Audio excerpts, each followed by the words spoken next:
برا بھلا کہنا اور ان کے کسی عیب کی وجہ سے، ان کی کسی کمزوری کو پکڑ کر ان پر طعن و تشنیع کرنا، ان پر کیچڑ اچھالنا اور اسی طریقے سے ان کی عدالت میں طعن کرنا۔ اس سے پہلے بحث گزر چکی کہ صحابہ کرام سب کے سب عادل ہیں، کیا مطلب ہے؟ اہل سنت کا موقف ہے کہ تمام صحابہ کو عادل مانتے ہیں، ثقہ معتمد۔ ہاں، تو کہا کہ ان کی عدالت میں کیل و قال کرنا، طعن و تشنیع کرنا، عیب لگانا، یہ کتاب عزیز اور سنت نبویہ مطہرہ کے واضح دلیلوں کے مطابق حرام ہے۔ یعنی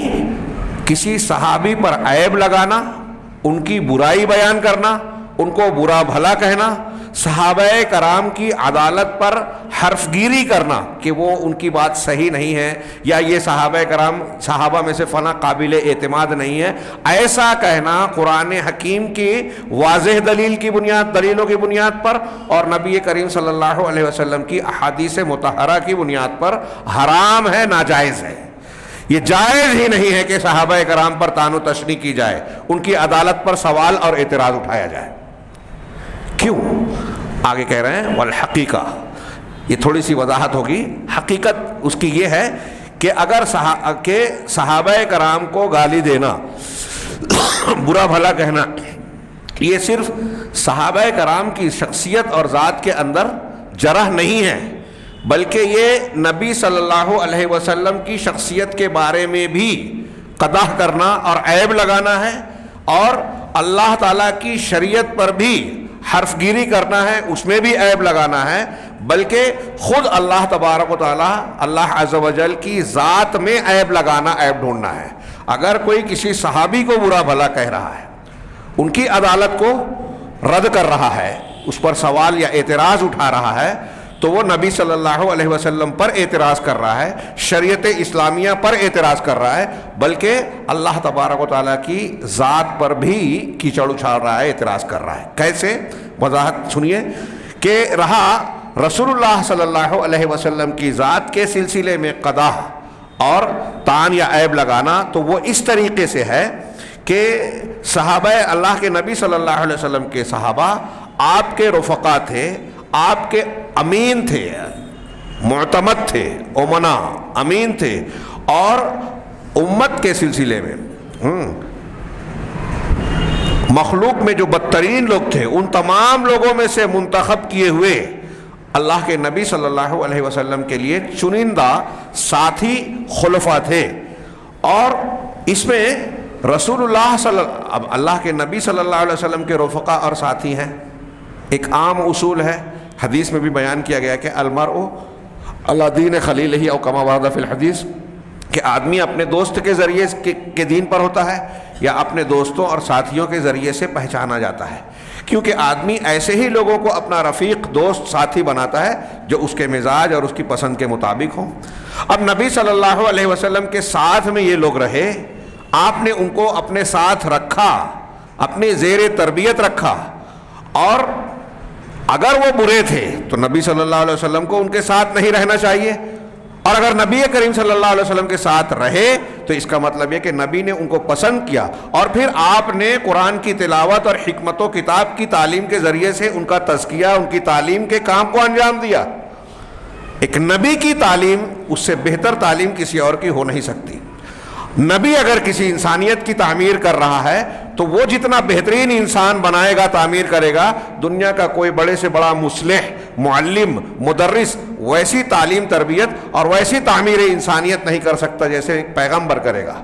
تو اس اعتبار سے نبی پر طعن ہے۔ دوسرے یہی کہہ رہے ہیں کہ ایک دوسری حدیث سے، دوسرے اعتبار سے نبی صلی اللہ علیہ وسلم پر طعن و تشنیع ہوگی، وہ یہ کہ اللہ کے نبی صلی اللہ علیہ وسلم نے صحابہ کرام کی مناقب میں، فضیلتوں میں، ان کی تعریف میں جو کچھ بیان کیا ہے اپنی احادیث مبارکہ میں، ان کی تعریف و توصیف بیان کی ہے، وہ سب کے سب غلط ثابت ہوں گے۔ اس اعتبار سے بھی اگر کوئی صحابہ کو برا بھلا کہہ رہا ہے تو وہ اللہ کے رسول صلی اللہ علیہ وسلم کی ان باتوں کو رد کر رہا ہے جو آپ نے صحابہ کی تعریف میں بیان کی۔ یہ بہت اختصار کے ساتھ شیخ نے یہاں بیان کیا دلائل صحابہ کرام کے فضائل و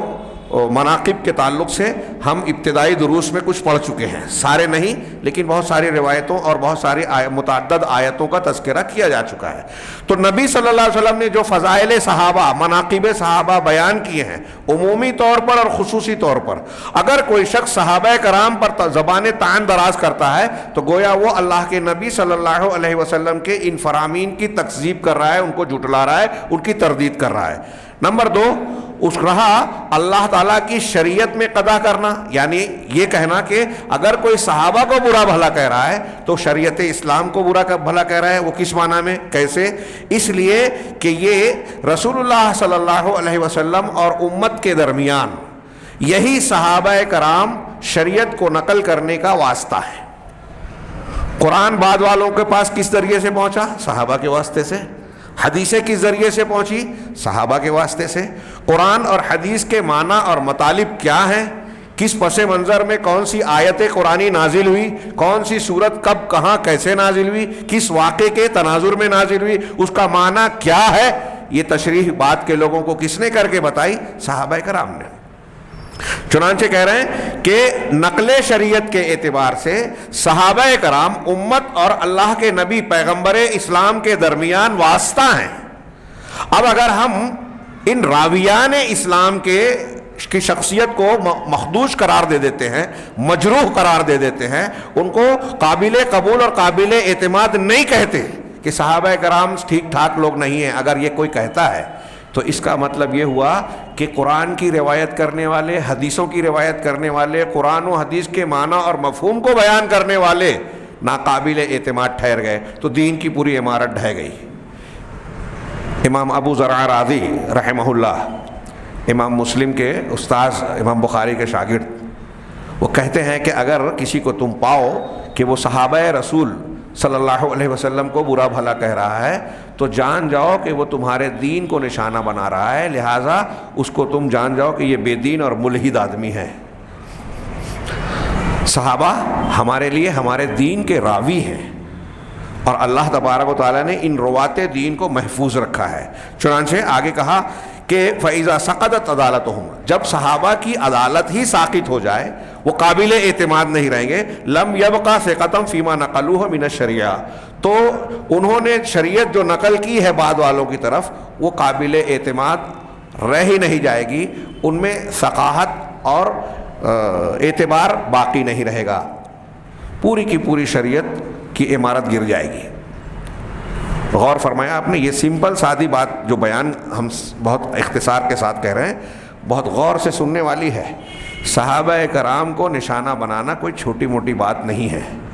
اللہ کے رسول صلی اللہ علیہ وسلم کا جھٹلانا ہے، شریعت پر حرف گیری ہے، پوری شریعت کو مخدوش اور بے اعتبار بنا دینا ہے۔ دوسرا نمبر، تیسرے نمبر پر انہوں نے کہا کہ رہا صحابہ کو برا بھلا کہنا، اللہ عز و جل کی شان میں طعن و تشنیع ہے، گستاخی ہے، اللہ پر عیب لگانا ہے۔ وہ کیسے؟ وہ اس طرح سے کہ فحیث بعث نبیہ صلی اللہ علیہ وسلم فی شرار الخلق، وہ اس طریقے سے کہ اللہ تبارک و تعالیٰ نے، ہم اگر یہ کہہ رہے ہیں کہ صحابہ بہت برے تھے، اچھے نہیں تھے، تو ہم اللہ تبارک و تعالیٰ پر یہ الزام لگا رہے ہیں کہ اللہ تعالیٰ نے آپ کو دنیا کے بدترین لوگوں میں مبعوث کیا اور سب سے برے لوگوں کو، دنیا کے سب سے برے لوگوں کو اللہ کے نبی صلی اللہ علیہ وسلم کی صحبت اور سنگت کے لیے پسند کیا، اور آپ کی شریعت کو سیکھنے سکھانے اور امت تک پہنچانے کے لیے اللہ تعالیٰ نے ایسے لوگوں کو منتخب کیا جو قابل اعتبار ہیں ہی نہیں۔ اللہ تبارک و تعالیٰ نے اپنے رسول کی مدد کے لیے، صحبت کے لیے، ساتھ اور سنگت کے لیے برے لوگوں کا انتخاب کیا۔ جو صحابہ پر طعن و تشنیع کر رہا ہے وہ یہ کہہ رہا ہے کہ اللہ تعالیٰ کا انتخاب صحیح نہیں تھا، اللہ تبارک و تعالیٰ نے غلط لوگوں کو اللہ کے نبی صلی اللہ علیہ وسلم کا ساتھی بنایا، جو قابل اعتماد تھے ہی نہیں، جو شریر تھے، برے تھے، اور اس لائق نہیں تھے کہ شریعت کے علم کو سیکھ کر دوسروں تک پہنچائیں۔ تو ناقلین شریعت کی حیثیت سے اللہ تعالیٰ نے غلط لوگوں کا انتخاب کیا، نعوذ باللہ من ذالک۔ جو شخص صحابہ پر طعن و تشنیع کر رہا ہے وہ اس طریقے سے اللہ تبارک و تعالیٰ پر الزام لگا رہا ہے۔ ہاں، چنانچہ آگے کہہ رہے ہیں فَلْيَتَّقِ اللَّهَ تَعَالَى مَن يُقْدِمُ عَلَى هَذِهِ الْمَعْصِيَةِ شَنَعًا. لیکن ان کے اس جملے کے ترجمے سے پہلے میں یہ کہوں گا کہ پیچھے ہم نے اللہ تعالیٰ کے جو فرامین پڑھ رکھے ہیں، جیسے ابھی ہم نے یہ کہا نا کہ اللہ کے رسول کی احادیث جو صحابہ کرام کی تعریف و توصیف، فضائل و مناقب بیان کرتے ہیں، صحابہ پر طعن و تشنیع کرنا ان احادیث کا رد ہے. ٹھیک اسی طریقے سے قرآن کی 1 2 نہیں 20 50 آیتیں جس میں اللہ رب العزت نے انصار، مہاجرین اور عام صحابہ کرام رضوان اللہ علیہم اجمعین کو خطاب کر کے خیر امت کہا، رضامندی کا سرٹیفکیٹ دیا، ان کو ہدایت پر ہونے کا اعلان کیا، اور یہ لوگوں دنیا کے لوگوں سے یہ کہا کہ تم لوگ ایسے ہی ایمان لائے جیسے صحابہ کرام، تم لوگ جیسے ایمان لائے ویسے دوسرے ایمان لائیں گے تو ہدایت یاب ہوں گے اور اللہ کے یہاں کامیاب ہوں گے. ایسے تمام ارشادات، اور اتنا ہی نہیں بلکہ معیار قرار دیا وَمَن يُشَاقِقِ الرَّسُولَ مِن بَعْدِ مَا تَبَيَّنَ لَهُ الْهُدَىٰ وَيَتَّبِعْ غَيْرَ سَبِيلِ الْمُؤْمِنِينَ نُوَلِّهِ مَا تَوَلَّىٰ وَنُصْلِهِ جَهَنَّمَ. سورہ نساء کی یہ مشہور آیت کہ جو رسول کی مخالفت کرتا ہے، وَمَن يُشَاقِقِ الرَّسُولَ مِن بَعْدِ مَا تَبَيَّنَ لَهُ الْهُدَىٰ، ہدایت کے واضح ہو جانے کے بعد، وَيَتَّبِعْ غَيْرَ سَبِيلِ الْمُؤْمِنِينَ، اور مومنوں کے راستے سے ہٹ کر دوسرا راستہ اختیار کرتا ہے. امام شافعی اور بہت سارے محدثین و ائمہ کرام کہتے ہیں، مفسرین، کہ اس آیت میں اللہ نے جو کہا کہ مومنین کے راستے سے ہٹ کر دوسرا راستہ اختیار کیا جائے، جس وقت قرآن کی یہ آیت نازل ہوئی اس وقت تو مومنین کون تھے؟ صحابہ کرام تھے. اس سے پتہ چلا کہ صحابہ کرام کا کسی بات پر متفق ہونا اللہ کے یہاں معتبر اور پسندیدہ ہے، اجماع ہے، وہ دلیل ہے شرع قرآن کی اس آیت کی روشنی میں. صحابہ کسی بات پر متفق ہوں تو اس کی مخالفت گمراہی ہے، یہ قرآن کہہ رہا ہے. اور اس سے یہ بھی پتہ چلا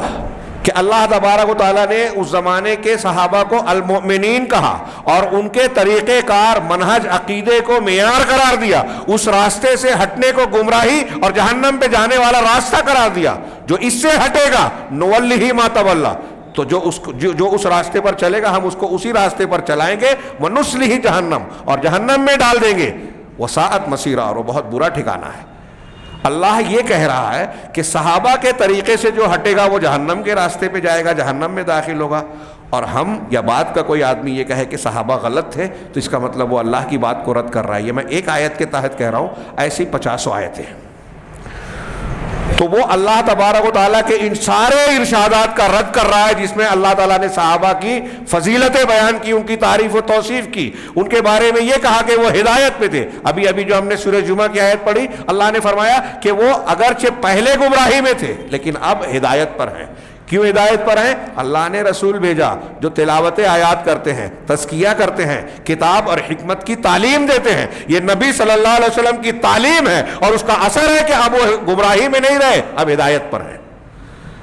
جو صحابہ پر کو برا بھلا کہتا ہے وہ اللہ کے رسول صلی اللہ علیہ وسلم پر بھی الزام لگا رہا ہے کہ اپنی محنت میں اللہ کے رسول کامیاب نہیں ہوئے. آگے ان سارے نکات کی روشنی میں نتیجے کے طور پر شیخ نے فرمایا، چنانچہ جو شخص اس گھناؤنی حرکت اور گناہ کی طرف اقدام کرتا ہے اسے اللہ تعالیٰ سے ڈرنا چاہیے. اس گھناؤنے آج کل ہمارے یہاں فیشن چلا ہے، کچھ لوگ روافظ کی طرفداری میں، انہیں پتہ نہیں کچھ فائدہ مل رہا ہے مادی یا ہو سکتا ہے ظاہر سی بات ہے کہ اسی کے پیچھے بھاگتے ہوں گے. ہاں، کسی سے بغض کے تحت، اہل حق سے بغض اور اہل باطل سے کچھ فائدے، دنیاوی فائدے کی بنیاد پر میں ایسا مانتا ہوں. ہمارے درمیان کچھ ایسے لوگ پیدا ہو گئے ہیں جو صحابہ کرام پر طعن و تشنیع کرتے ہیں، اور ان نوجوانوں میں جو دین کا علم نہیں رکھتے، گہرائی سے ان کو ادراک نہیں ہے،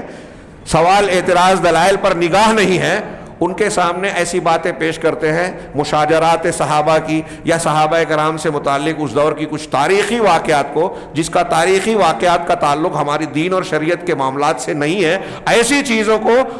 حق و باطل کا مسئلہ بنا کر زیر بحث لاتے ہیں. مناظرہ، مباحثہ، اس کو سوشل میڈیا پر خوب چرچا کر کے اس کو حق و ایسا مسئلہ بناتے ہیں کہ بس اس سلسلے میں کوئی ایک موقف اختیار کرنا ہمارے لیے ضروری ہے، اور وہ ترجیح دیتے ہیں اہل بیت کے عنوان سے صحابہ کرام پر طعن و تشنیع. وہی شیعوں کا طریقہ اور حربہ کہ محبت اہل بیت کے عنوان کے تحت صحابہ کرام کو برا بھلا کہنا، یہ افراط و تفریط تھا۔ محبت اہل بیت کا مطلب یہ نہیں ہے کہ ہم صحابہ کو برا کہیں۔ خود اہل بیت اور صحابہ کرام میں تعلقات کیسے تھے آج کل اس پر کتابیں آ چکی ہیں۔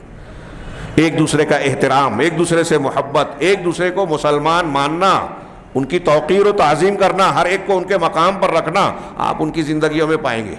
بنو امیہ اور بنو ہاشم کے درمیان، قریش کے درمیان یہ روافض جو ہے اتنا شور ہنگامہ مچاتے ہیں۔ واقعہ کربلا کے بعد محققین نے لکھا کہ کم و بیش 18 رشتے دونوں خاندانوں کے درمیان ہوئے شادی بیاہ کے۔ لڑکی یہاں سے وہاں دی گئی، وہاں سے یہاں لی گئی۔ تھوڑی دیر کے لیے سوچئے کہ یہاں جس طریقے کا اختلاف بتایا جاتا ہے، ہاں، اور اہل بیت رسول کے مقابل میں بنو امیہ، حضرت یزید وغیرہ کے خاندان کو جس طرح برا بھلا کہا جاتا ہے، ہاں، ہمارے دماغ میں کیا تصویر بنتی ہے اور بنایا جاتا ہے۔ اور یہ آج کل جو کچھ نئے نئے علامہ لوگ، ہاں، جو بحث چھیڑتے ہیں، لوگوں میں اس کو بہت عام کرتے ہیں، اس پہ مناظرات کر رہے ہیں، ان کے ان مناظرات کی بنیاد پر کہ مذمت نہ کیا، اگر کسی ان کی برائی نہیں کی تو گویا ہمارا دین ایمان خطرے میں، اور یہ بہت بڑے دین کی خدمت کر رہے ہیں، انبیاء کے منہج پر چل رہے ہیں، ایسا لگتا ہے۔ لیکن خود ان دونوں خاندانوں کے بیچ رشتہ داریاں ہو رہی ہیں، تعلقات ہیں، ہاں۔ ابو بکر صدیق، عمر فاروق، عثمان غنی سے نفرت کا یہاں مظاہرہ کیا جاتا ہے، وہاں اہل بیت کے لوگ جو ہیں اپنے بچوں کا نام ابو بکر، عمر اور عثمان رکھ رہے ہیں، اپنے بیٹوں کا نام اٹھائیے دیکھیے تاریخ میں۔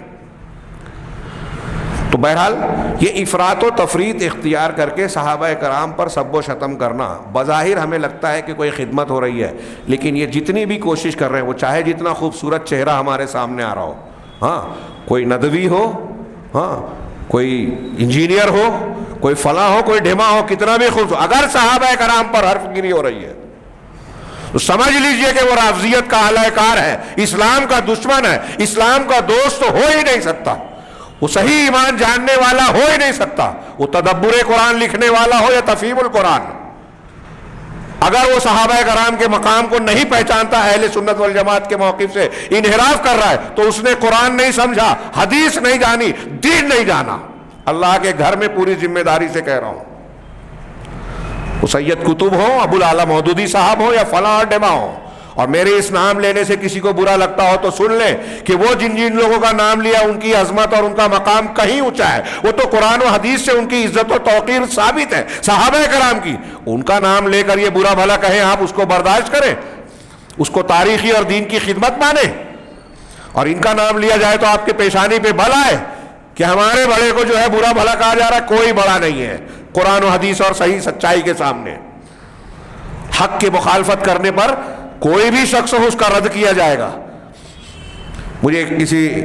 کیا الحراسی کا قول یاد آ رہا ہے، حصول المعمول میں ہم نے درس میں پڑھا تھا، نسخ کے معاملے میں امام شافعی رحمہ اللہ، امام شافعی دنیا میں علم نسخ کے پہلے مدون کہلاتے ہیں اسلامی تاریخ میں، پہلے مدون تدوین کرنے والے، لیکن ان کے ایک قول کی تردید، مطلب ایک قول ان کا صحیح نہیں ہے اس سلسلے میں، مجھے فی الحال یاد نہیں آ رہا ہے، اس کا رد کرتے ہوئے ایک امام شافعی کے حلقے کے مکتب کے آدمی، جن کو شافعی کہا جاتا ہے، خود شافعی ہیں، لیکن وہ حضرت امام شافعی اپنے امام کا قول رد کرتے ہوئے ایک جملہ کہتے ہیں، وہ جملہ یاد رکھنا چاہیے۔ انہوں نے امام شافعی کے بارے میں کہا کہ ھذا الرجل کبیر، یہ آدمی بہت بڑے ہیں امام شافعی، لیکن اگلا جملہ وَلَكِنَّ الْحَقَّ أَكْبَرُ مِنْهُ، لیکن حق ان سے بھی بڑا ہے، کوئی کتنا بڑا بھی آدمی ہو جائے حق ان سے بڑا ہوگا، اور امت مسلمہ میں ہم اور آپ حق کی بات قرآن و حدیث کے نص کے مقابلے میں کسی کی بات نہیں چلے گی، یہ ہمارے بنیادی موقف میں ہے۔ حنفی، شافعی، مالکی، حنبلی عملاً نہ صحیح لیکن عقیدتاً اور اصولاً سب یہ بات مانتے ہیں، اور قرآن و حدیث سے صحابہ کرام کی عدالت، ان کا پوری امت میں سب سے افضل ہونا ثابت ہے۔ ہم نے پڑھا عبداللہ ابن مبارک رحمہ اللہ کا وہ قول، کسی نے پوچھ لیا، ایسے کئی اقوال تھے، کسی نے پوچھا کہ اگر حضرت امیر معاویہ رضی اللہ تعالیٰ عنہ کی فضیلت زیادہ ہے یا عمر بن عبدالعزیز کی، ہاں ایسے کئی اقوال میں نے اس سے پہلے بیان کیے، تو عبداللہ ابن مبارک کا جو جواب تھا کہ اللہ حضرت امیر معاویہ نے اللہ کے نبی صلی اللہ علیہ وسلم کی صحبت میں رہ کر ساتھ جو گزارا، اس صحبت کی حالت میں آپ کی ناک میں مٹی کی جو گرد گئی، گرد و غبار، وہ بھی عمر بن عبدالعزیز سے زیادہ فضیلت والی ہے۔ یہ ہے سلف کے یہاں صحابہ کا مقام، اور حقیقت میں صحابہ کی حیثیت یہی ہے۔ خود نبی کریم صلی اللہ علیہ وسلم کا ارشاد کہ اگر بعد کے لوگ، تم میں کے لوگ جو ہیں، ایک صحابی سے مخاطب کر کے کہا کہ اگر احد پہاڑ کے برابر سونا خرچ کر دیں تو جو عہد اول کے سابقون الاولون نے ایک مد آدھا مد خرچ کیا ہے اس کے برابر نہیں پہنچ سکتے۔ سوچئے کہ ایک احد پہاڑ کے برابر سونا کسی کے پاس آ سکتا ہے، اگر آ بھی جائے تو وہ خرچ کرے گا؟ اتنا خرچ کر دے وے، ان کے ایک مد اور آدھے مد کو نہیں پہنچ سکتا۔ یہ ان کا مقام، حیثیت اور فضیلت بتانے کے لیے کافی ہے ایک حدیث۔ ایسی کتنی روایتیں، کتنے بیانات ہیں۔ ان پر حرف گیری تو انہوں نے کہا کہ اس گھناؤنے گناہ کا ارتکاب کرنے سے پہلے بندے کو اللہ سے ڈرنا چاہیے۔ وَلْيَنْظُرْ مَاذَا يَتَرَتَّبُ عَلَى مِنَ التَّوَّامِ الْكُبْرَى عَلَى سَبِّ الصَّحَابَہ، اور یہ بھی غور کر لے آدمی کہ صحابہ کرام رضوان اللہ علیہم اجمعین پر حرف گیری اور طعن و تشنیع کرنے سے کون سے انتہائی سنگین نتائج اور بڑی بڑی مصیبتیں لازم آتی ہیں۔ جب آپ کسی صحابی پر حرف گیری کرتے ہیں تو صحابہ کرام سے متعلق اہل سنت والجماعت کا جو عقیدہ ہے اس کے خلاف جا رہے ہیں۔ قرآن حدیث سے جو عقیدہ ثابت ہے آپ اس کا رد کر رہے ہیں، اللہ کے رسول صلی اللہ علیہ وسلم کو جھٹلا رہے ہیں، اللہ تبارک و تعالیٰ پر جو ہے وہ عیب لگا رہے ہیں کہ غلط لوگوں کو اللہ کے رسول کی صحبت کے لیے منتخب کیا، شریعت کے پہنچانے کے لیے منتخب کیا۔ اور اتنا ہی نہیں بلکہ اللہ تعالیٰ نے اور رسول اللہ صلی اللہ علیہ وسلم نے جو کچھ تعلیم امت تک یا دنیا کے لوگوں تک اتمام حجت کے لیے پہنچائی، وہ ایسے لوگوں کے ذریعے سے دنیا تک پہنچی ہے جو قابل اعتبار ہے ہی نہیں۔ اسلام پورا کا پورا بے اعتبار ہو جاتا ہے۔ سوچے صحابہ کرام پر طعن و تشنیع کرنے والے کہ ان کے اس سنگین گناہ کے نتائج کیا کیا نکلتے ہیں۔ لیکن جو چاہتا ہی یہی ہے، اب روافض تو چاہتے ہی یہی ہے کہ اسلام کی بنیاد کو کھو دیں، اور ہمارے ہاں یہ دنیا پرست علماء جو مادی فائدوں کے لیے حقائق سے آنکھیں بند کر کے دشمنان دین سے ہاتھ ملاتے ہیں، ان کو اس میں کوئی عار محسوس نہیں ہوتا۔ مجھے اس سے زیادہ تعجب اس حلقے پر ہوتا ہے جو ایسے لوگوں کو علامہ، مولوی اور اپنا صاحب اعتقاد پیر مانتے ہیں، ان کے پیچھے چلتے ہیں، ان کی کلپس کو جو ہے وائرل کرتے ہیں۔ ان کو سننا ہی نہیں چاہیے، ان کو موت دے دینا چاہیے، اس معنی میں کہ کوئی نہ سنے نہ دیکھے۔ ہمارے یہاں لوگ لائک کرتے ہیں کہ دیکھیں کیا کہتے ہیں۔ اہل حق کو سننے کا ٹائم نہیں ہے، اہل باطل کو سننے کا ہمارے نوجوانوں کے پاس بڑا وقت ہے، اس میں مزہ آتا ہے۔ کہہ رہے اس کے لائک کرنے والے تو لاکھ ہیں تو ہم بھی اس میں شامل، میں بھی تھا باطل میں بھی تھا، کہ کیا مطلب؟ ہاں، نیکی کرنے والوں میں آپ شمار ہو کے میں بھی تھا تو بہت اچھی بات ہے۔ آگے بڑھیں۔ سابعاً، یہ آخری نقطہ انہوں نے بیان کیا۔ سابعاً 7ویں نمبر پر صحابہ سے متعلق اہل سنت کے موقف کو بیان کرتے ہوئے کہ عدم الافراط والتفریط فی حب الصحابہ، صحابہ کرام کی محبت میں افراط و تفریط کا نہ ہونا۔ کسی ایک صحابی کی محبت میں آپ حد سے بڑھ جائیں، ان کو ان کے مقام سے بڑھا دیں، ایک شکل یہ ہوتی ہے۔ ایک شکل یہ ہوتی ہے افراط و تفریط کی کہ ایک کی محبت میں آپ اس کے مقابل کسی کو کھڑا کر کے اس کو برا بھلا کہیں، جیسے اہل بیت اور صحابہ کرام کو یہاں روافض نے سامنے کھڑا کر دیا۔ اب اہل بیت کی محبت میں صحابہ کو برا کہتے ہیں، اور صحابہ کرام کی طرف کوئی پکش لیتا ہے اگر اس طرف تو اہل بیت کو برا بھلا کہتا ہے۔ یہ افراط و تفریط ہے۔ ایسے افراط و تفریط اختیار نہ کی جائے۔ وَأَهْلُ السُّنَّةِ وَالْجَمَاعَةِ يَتَبَرَّؤُونَ هُنَا مِنْ طَرِيقَةِ أَهْلِ الْبِدْعِ الَّذِينَ يُبْغِضُونَ الصَّحَابَةَ وَيَسُبُّونَهُمْ۔ اہل سنت والجماعت اس مقام پر، اس جگہ پر، اس مرحلے پر اہل بدعت کئی گروہ ہیں، ان کے طریقے سے بری ہیں، دور ہیں، بیزار ہیں، جو صحابہ کرام سے بغض رکھتے ہیں اور ان کو برا بھلا کہتے ہیں۔ اسی طریقے سے اہل سنت ان اہل بدعت سے بھی بری ہے، ان سے بھی بیزار اور لا تعلق ہیں جو اہل بیت کو اپنے قول یا عمل کے ذریعے سے اذیت دیتے ہیں۔ جو صحابہ کی مخالفت کرتے ہیں اہل سنت ان سے بھی بری ہیں. میں بار بار اہل سنت سے مراد اہل الحدیث. ہندوستان میں جو اہل سنت والجماعت بولنے پر لوگ بریلویوں کو مراد لیتے ہیں, میں بار بار کہہ رہا ہوں وہ اہل سنت والجماعت نہیں ہیں. وہ غلط طریقے پہ اپنا یہ نام اختیار کیے ہوئے ہیں. یہاں ہندوستان پاکستان میں ہی بولے جاتے ہیں. آپ عربوں میں اہل السنہ بولیں گے تو وہاں اہل الحدیث مراد ہوں گے. ان کو اہل بدعت کہا جاتا ہے عربوں میں, ان کو قبوری کہا جاتا ہے, قبوریین. یہ جو بریلوی ہیں قبر پرست ہیں ان کو عرب لوگ قبوری کہتے ہیں, اہل بدعت کہتے ہیں. اور جو بدعت کرتا ہے وہ سنت والا کیسے ہو جائے گا؟ یہ اہل بدعت ہے. خیر, تو کہا کما جیسے کہ وہ اہل بدعت ان اہل بدعت سے بھی مبرہ اور بیزار ہیں جو اہل بیت کو اپنے قول یا عمل کے ذریعے سے تکلیف دیتے ہیں. آگے انہوں نے یہاں اتنا کہہ کر ختم کیا کہ عنقریب ہم اہل سنت والجماعت کی وسطیت کے بارے میں آگے بات کریں گے. آخر میں انہوں نے ایک شارٹ بحث یہ بھی کی ہے کہ اہل سنت والجماعت جیسے اس امت کو اللہ تعالیٰ نے امت وسط کہا, تو اہل سنت والجماعت اہل بدعات جتنے بھی گروہ ہیں ان کے درمیان امت وسط ہیں, درمیانی اور اعتدال کا راستہ اختیار کرنے والے ہیں. تو اس مقام پر جہاں ہم وسطیت کی بحث کریں گے تو صحابہ کرام کے باب میں اس کا تذکرہ کریں گے کہ یہ اہل سنت والجماعت اس سلسلے میں اہل بدعت کا جو دونوں گروہ صحابہ اور اہل بیت سے متعلق انحرافات کا شکار ہے ان کے بیچ کا راستہ اختیار کرتا ہے اور ان کے یہاں اعتدال پایا جاتا ہے. یہ شیخ نورستانی نے بریق الجمان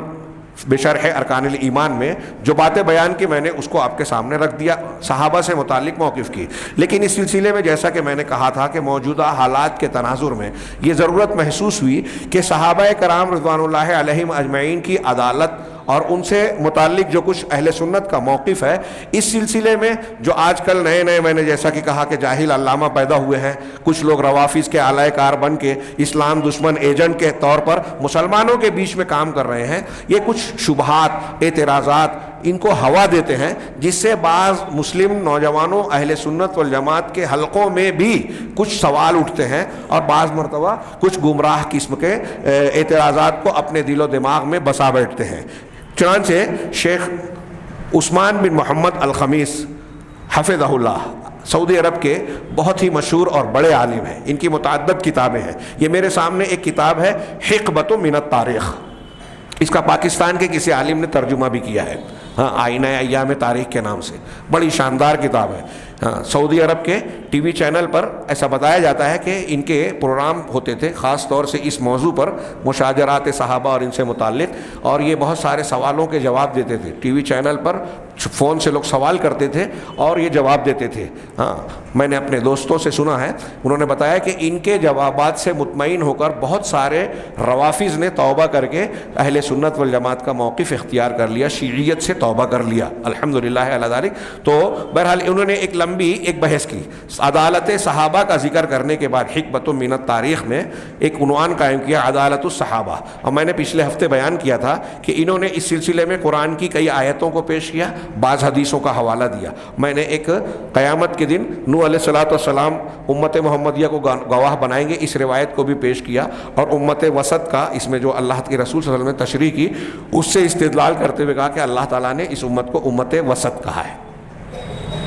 تو اس کے بعد جو ہے وسط کا معنی اللہ کے رسول نے عدل بتایا, تو گویا اللہ تبارک و تعالیٰ نے وسط کہا, اللہ کے رسول نے اس کا معنی عدل بتایا, اور اس میں سب سے پہلے صحابہ داخل ہیں, لہٰذا اللہ کی طرف سے صحابہ کو عادل کہا گیا, رسول کی طرف سے عادل کہا گیا.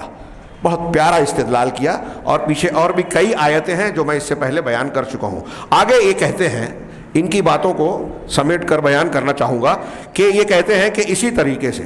اصحاب نبی صلی اللہ علیہ وسلم کی عدالت پر, یعنی ان کے عادل ہونے پر, عدالت عادل ہونا میں نے بتایا ثقہ قابل اعتماد. عادل ہونے میں محدثین نے 5 چیزیں بیان کی کہ وہ سچا ہے, ثقہ ہے, جھوٹ نہیں بولا, وغیرہ وغیرہ. تو اللہ کے نبی صلی اللہ علیہ وسلم کے اصحاب کی عدالت, ان کے عادل ہونے پر, ہاں, مجمل طور پر اور عمومی طور پر, ہاں, جو چیز دلیل بنتی ہے, ایک یہ دلیل بھی بنتی ہے کہ عام اہل علم نے جو روایتوں کو چھاننے پھٹکنے کا کام کیا ہے, محدثین نے اور محققین نے روایتوں کو, احادیث کو جو چھانا پھٹکا ہے, ان کی بحث و تمحیص کی ہے, صحیح ضعیف کھری کھوٹی کو الگ الگ کیا ہے. انہوں نے جو کام کیا ہے اس میں ایک بہت پیاری بات انہوں نے کہی, ان روایتوں کو جو نبی صلی اللہ علیہ وسلم کے اصحاب نے نقل کیا, تو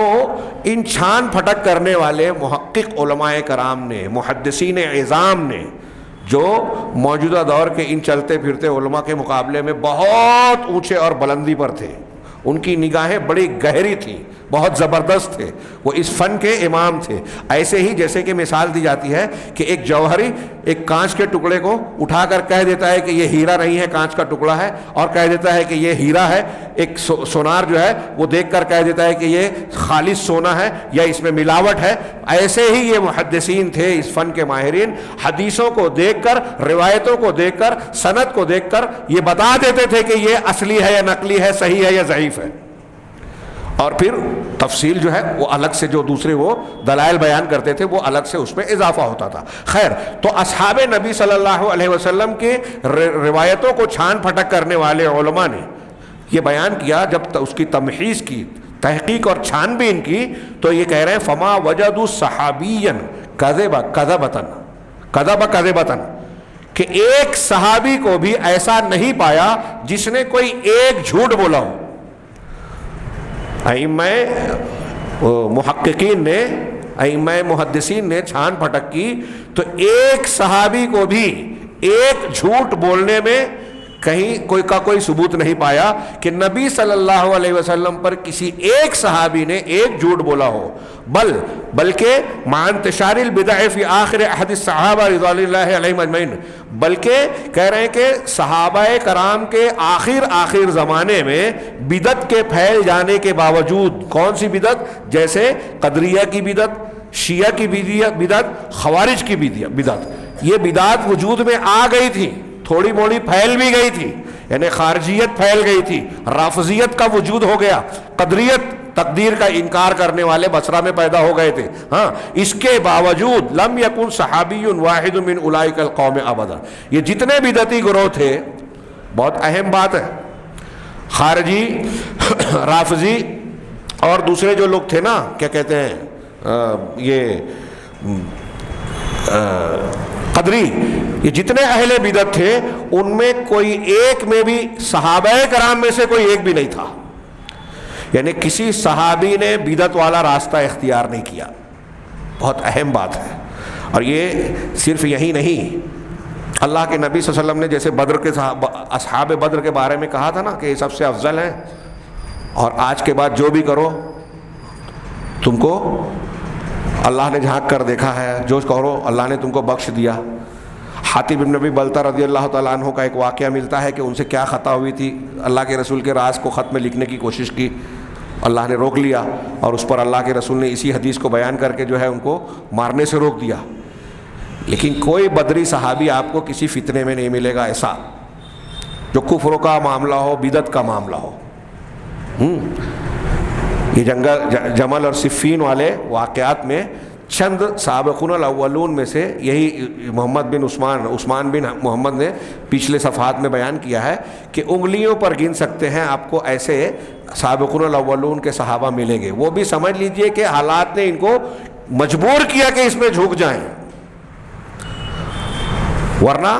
سابقون الاولون ان فتنوں سے بھی دور تھے اکثر و بیشتر.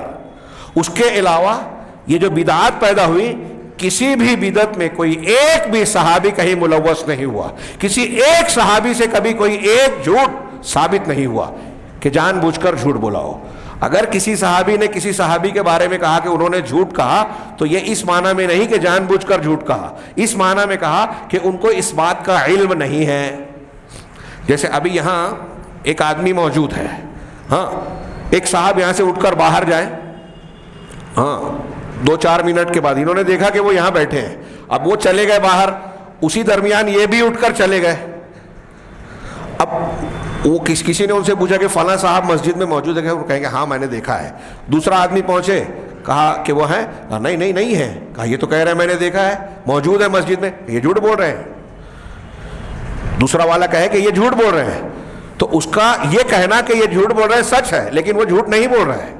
کیونکہ اس نے جو بیان کیا ہے وہ اپنے دیکھنے کے مطابق بیان کیا ہے، تو اس کو ہم جھوٹ نہیں کہہ سکتے۔ اللہ کے نبی صلی اللہ علیہ وسلم کعبہ کی عمارت کے اندر داخل ہوئے، ایک صحابی آپ کے ساتھ اندر داخل ہو رہے ہیں، ایک صحابی باہر پہرا دے رہے ہیں۔ اندر جانے والے نے بیان دیا کہ اللہ کے رسول صلی اللہ علیہ وسلم نے اندر 2 رکعت نماز پڑھی، باہر کھڑے رہنے والے نے کہا کہ نہیں آپ نے نماز نہیں پڑھی، یعنی میں نے دیکھا ہی نہیں۔ تو کیا کہیں گے کہ جھوٹ بول رہے ہیں؟ نہیں، انہوں نے دیکھا نہیں تو کہا کہ میں نے نہیں دیکھا، نہیں پڑھی آپ نے۔ انہوں نے دیکھا، کہا میں نے دیکھا، آپ نے ہلکی 2 رکعت نماز پڑھی۔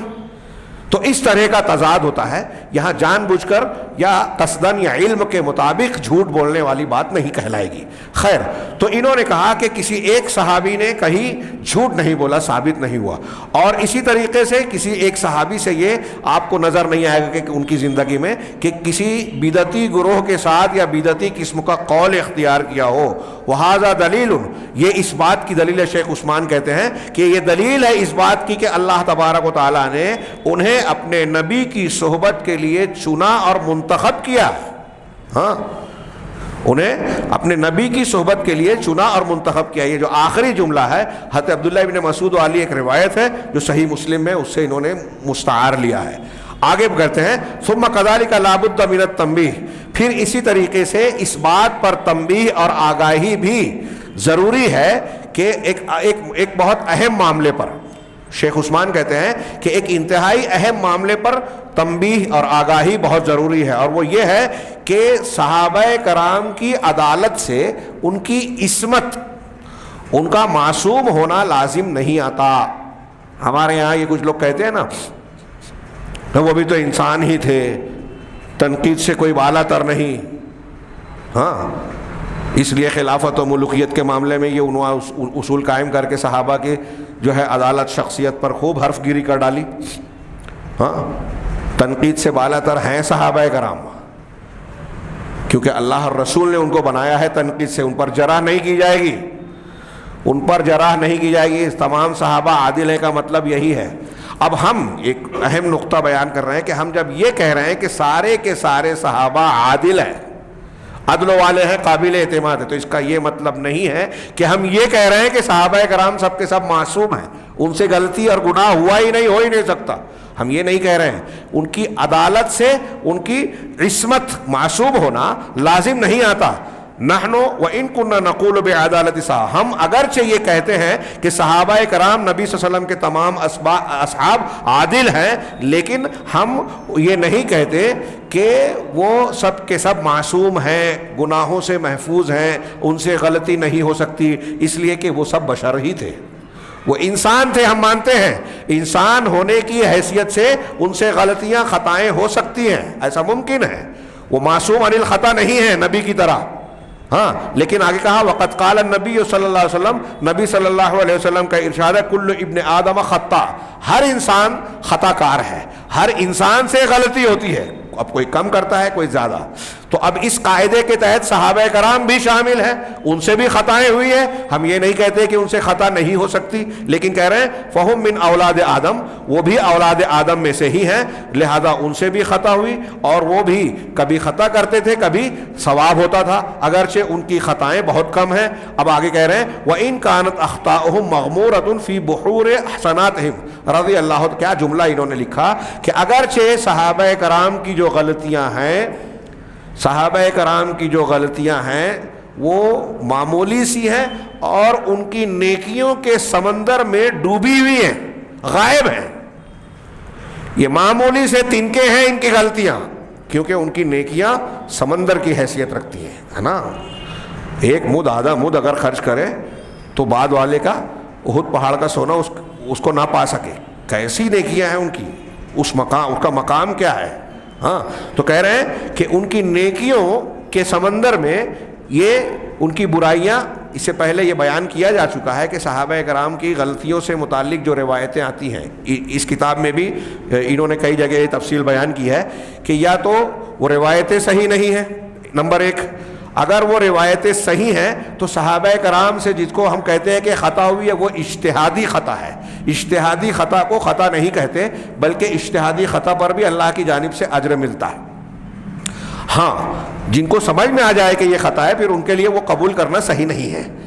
تو اجتہادی خطا. تیسرے یہ کہ اگر واقعی میں ان سے خطا ہوئی ہے تو ان کی نیکیاں ان کو ختم کر دے گی. ان الحسنات یذہبن السیئات, اور ان کی نیکیاں بہت زیادہ ہے جیسا کہ انہوں نے کہا. چوتھی چیز جو میں بیان کر رہا ہوں کہ اگر ان سے خطا ہوئی بھی تو اللہ تبارک و تعالیٰ نے ان کو ایسی عبادات, توبہ, استغفار اور ایسی نیکیوں کی توفیق عطا فرمائی جس سے ان کی برائیاں مٹ گئیں. ہاں کہہ رہے ہیں اللہ تعالیٰ ان سے راضی ہو. علامہ ابن عبد البر کہہ رہے ہیں, یہاں انہوں نے بعض علماء سلف کے اقوال نقل کیے. علامہ ابن عبد البر رحمہ اللہ فرماتے ہیں کہ اجمع اہل الحق من المسلمین وهم اہل السنت والجماعہ علی انہم کلہم عدول. کہہ رہے ہیں کہ اہل حق مسلمانوں میں سے جو اہل حق ہیں, مسلمانوں میں جو اہل حق ہیں, اور وہ اہل حق کون ہیں؟ اہل سنت والجماعت. یہاں دیکھیے کہہ رہے ہیں, یہ احمد رضا صاحب اس پر پیدا بھی نہیں ہوئے تھے اس وقت. علامہ ابن عبد البر 4 صدی ہجری کے عالم ہیں. یہ اہل سنت والجماعت کون ہے؟ اہل الحدیث, اہل الحق. ہاں کہہ رہے ہیں کہ مسلمانوں میں جو اہل حق ہیں یعنی وہم اہل السنہ والجماعہ, یعنی اہل سنت والجماعت یعنی اہل الحدیث, ان کا اجماع ہے, اتفاق ہے اس بات پر کہ انہم کلہم عدول, کہ وہ سارے کے سارے عدول ہیں, سارے صحابہ عدل والے ہیں, قابل اعتماد ہیں. یہ ان کی کتاب الاستیعاب جلد اول صفحہ نمبر 8. دوسرا علامہ ابن حجر العسقلانی جو فتح الباری بخاری کی شرح لکھنے والے, ابن حجر العسقلانی کہتے ہیں اتفق اہل السنت والجماعہ اہل السنہ علی ان الجمیع عدول ولم یخالف فی ذلک الا شذوذ من المبتدعہ. کہہ رہے ہیں کہ اہل سنت کا اتفاق ہے اس بات پر کہ تمام کے تمام صحابہ کرام عدول ہیں. اس سلسلے میں اہل بدعت میں سے شاذ لوگوں کے علاوہ کسی نے بھی جو ہے اختلاف نہیں کیا. اہل بدعت کے کچھ لوگوں نے, وہ بھی شذوذ شاذ لوگوں نے, ایسا جو شاذ قول ہے, تو بعض اہل بدعت نے مخالفت کیا. اہل بدعت کا کوئی اعتبار ہے ہی نہیں. ہاں آگے کہہ رہے ہیں اسی طریقے سے علامہ عراقی نے, امام جوینی نے, علامہ ابن الصلاح نے, علامہ ابن کثیر رحمہ اللہ نے اور ان کے علاوہ بہت سارے علماء نے مسلمانوں کا اجماع نقل کیا ہے اس بات پر کہ نبی صلی اللہ علیہ وسلم کے تمام صحابہ عادل ہیں. اب یہ چند اقوال جو انہوں نے پیش کیے, میں آگے ایک اور ان کی عبارت پیش کرنے جا رہا ہوں. ان اقوال کے سامنے آپ سوچئے کہ اگر آج کوئی سلمان ندوی, کوئی اصغر علی انجینئر, کوئی عمر صدیق, کوئی فلاں اور کوئی ڈھما, میں نے ان کی باتیں زیادہ پڑھی سنی نہیں ہیں, ہاں ہلکا پھلکا لوگوں سے سنا. اگر کوئی ان میں سے سلمان ندوی صاحب کی کلپ سنی اور جب سے صحابی رسول پر ان کی براہ راست میں نے تنقید سنی, اس کے بعد سے ان کا سننا بند کر دیا کہ اس لائق نہیں ہے یہ آدمی کہ اس کو سنا جائے, روافظ کا ایجنٹ. تو ان کی باتیں مانی جائے, یہ صحابہ ان کے اجماع کی. مسلمانوں کا جس بات پر اجماع ہے اور قرآن و حدیث کی روشنی میں ہے, علی وجہ تحقیق ہے, اندھی بنیاد پر نہیں ہے کہ ہم کو عقیدت ہے مان لیا یوں ہی مان رہے ہیں کہ ہمارے باپ دادا ہیں تو بس اچھا مان رہے ہیں. دلیلوں کی بنیاد پر اس بات پر اتفاق ہے امت کا کہ یہ سب کے سب عدول ہیں, اور یہ ان پر حرف گیری کرے, کیچڑ اچھالے, تو کیا ہم ان کی بات مانیں گے؟ مولانا ابو الاعلیٰ مودودی صاحب کی, سید قطب صاحب کی, سلمان ندوی کی, انجینئر کی, یہ جو روافظ کے ایجنٹ ہیں, ان کی بات مانیں؟ کہہ رہے ہیں وَقَذَا, کہہ رہے ہیں قال الخطیب البغدادی, خطیب بغدادی نے کہا عَلَىٰ أَنَّهُ لَوْ لَمْ يُرِدْ مِنَ اللَّهِ عَزَّ وَجَلَّ وَرَسُولِهِ فِيهِمْ شَيْءٌ مِّمَّا ذَكَرْنَاهُ لَأَوْجَبَتِ الْحَالَ. کہہ لیں کہ اس بنیاد پر کہ اگر اللہ عز و جل اور رسول اللہ صلی اللہ علیہ وسلم کی جانب سے ان صحابہ کرام کے بارے میں کوئی بات وارد نہ بھی ہوتی جو ہم نے بیان کی, یعنی قرآن کی آیتیں اور حدیثیں جو صحابہ کی فضیلتیں بیان کر رہی ہیں, اگر یہ آیات اور احادیث نہ بھی آتی, خطیب بغدادی کی اس بات پر غور کیجئے کہ ہم یہ جو موقف اختیار کر رہے ہیں کس لیے کہ قرآن میں اللہ نے صحابہ کی تعریف کی, ان سے رضامندی کا اظہار فرمایا, ہاں ان کے ایمان کی توثیق کی, ان کے ہدایت پر ہونے کی گواہی دی وغیرہ وغیرہ. ایسے ہی اللہ کے رسول نے ان کی تعریف کی, فضیلتیں بیان کی. اگر یہ قرآن کی آیتیں اور حدیثیں نہ بھی ہوتی, خطیب بغدادی کہہ رہے ہیں, ہاں تو ان کی جو حالت ہمارے سامنے ہے, انہوں نے جو اپنی زندگیاں گزاری ہیں نبی صلی اللہ علیہ وسلم کے ساتھ اور دین سے تعلق سے, ہاں وہ ہم پر یہ بات واجب کرتی کہ ہم ان کا احترام کریں, ان کی عدالت کو مانیں. کون سی حالت؟ جو انہوں نے ہجرت کی, جہاد کیا, اللہ کے دین کی نصرت فرمائی, لوگوں کی نصرت فرمائی, اور اپنی جانوں کو قربان کیا, جان کی بازیاں لگائی, اپنا مال اللہ کے راستے میں لگا دیا, اپنے باپ اور اپنی اولاد تک کو اپنے ہاتھوں سے قتل کر ڈالا. اسی طریقے سے دین کے سلسلے میں خیر خواہی کا جو مظاہرہ کیا, ہاں, اور ان کی قوت ایمان اور قوت یقین جو انہوں نے مظاہرہ کیا ہے کہ ایمان کے راستے میں صبر و قناعت اور ایمان کا پہاڑ بن کر جو ہے ثابت قدم رہے, وہ جو نمونہ اور حالت ہمارے سامنے ہے, خطیب بغدادی کہہ رہے ہیں کہ یہ چیزیں اس بات کا قطعی فیصلہ کرتی ہیں کہ صحابہ عادل ہیں. ان سے یہ بات طے ہو جاتی ہے کہ صحابہ کرام عادل ہیں, ان کی عدالت ثابت ہوتی ہے. قرآن اور حدیث کی یہ دلیلیں اگر نہ بھی ہوتی تو صحابہ کرام کی یہ قربانیاں, ان کے یہ حالات ان کی عدالت کو ثابت کرنے کے لیے قطعی فیصلے کے طور پر ہمارے لیے کافی تھی, اور اس بات کو کا عقیدہ رکھنے کے لیے کہ وہ لوگ اپنی طہارت اور نزاہت میں اعلیٰ درجے کے ہیں, اور وہ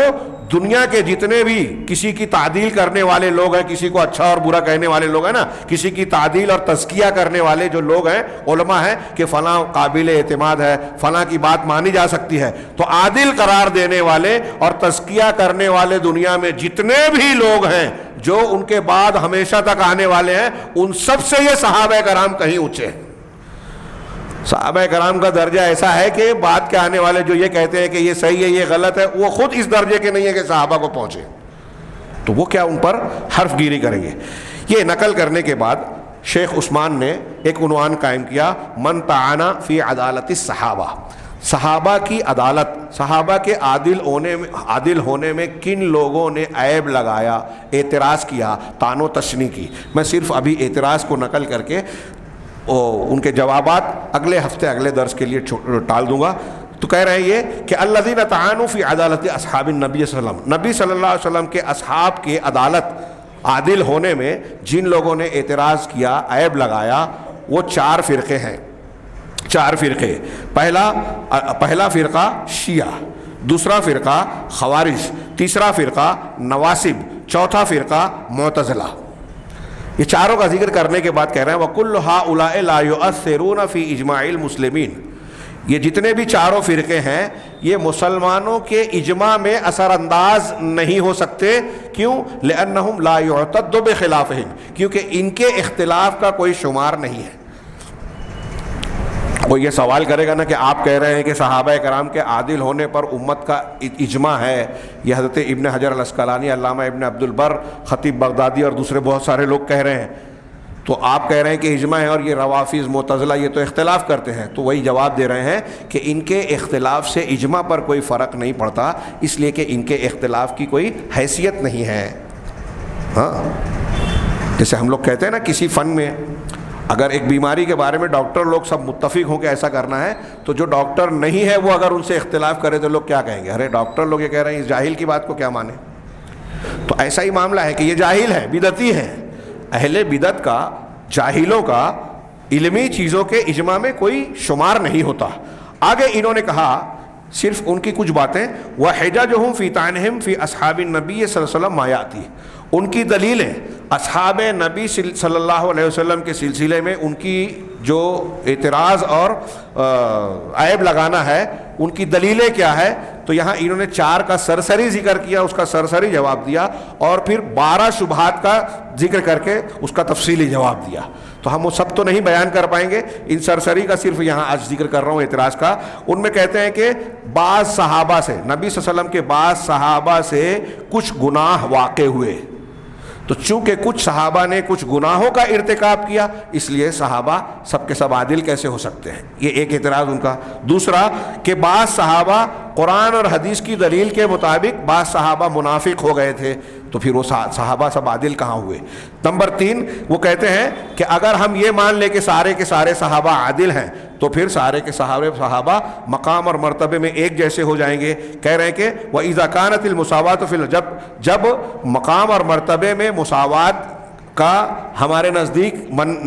نفی کی جاتی ہے, یعنی یہ ثابت نہیں ہے, تو پھر اسی طریقے سے عدالت کی بھی ہم نفی کریں گے کہ یہ صحابہ عادل نہیں ہیں. چوتھا ان کا اعتراض یہ ہے کہ اس بات پر کوئی دلیل نہیں ہے کہ سارے کے سارے صحابہ کرام جو ہے وہ عادل ہیں. یہ 4 اعتراض نقل کر کے چاروں کا جواب دیا، اور پھر اس کے بعد شبہات کا انشاءاللہ یہ جوابات میں کوئی یہ نہ کہے کہ میں اعتراض نقل کر کے چھوڑ رہا ہوں، اس لیے کہ جواب کے لیے تھوڑا وقت درکار ہے. انشاءاللہ آئندہ درس میں ہم اس کو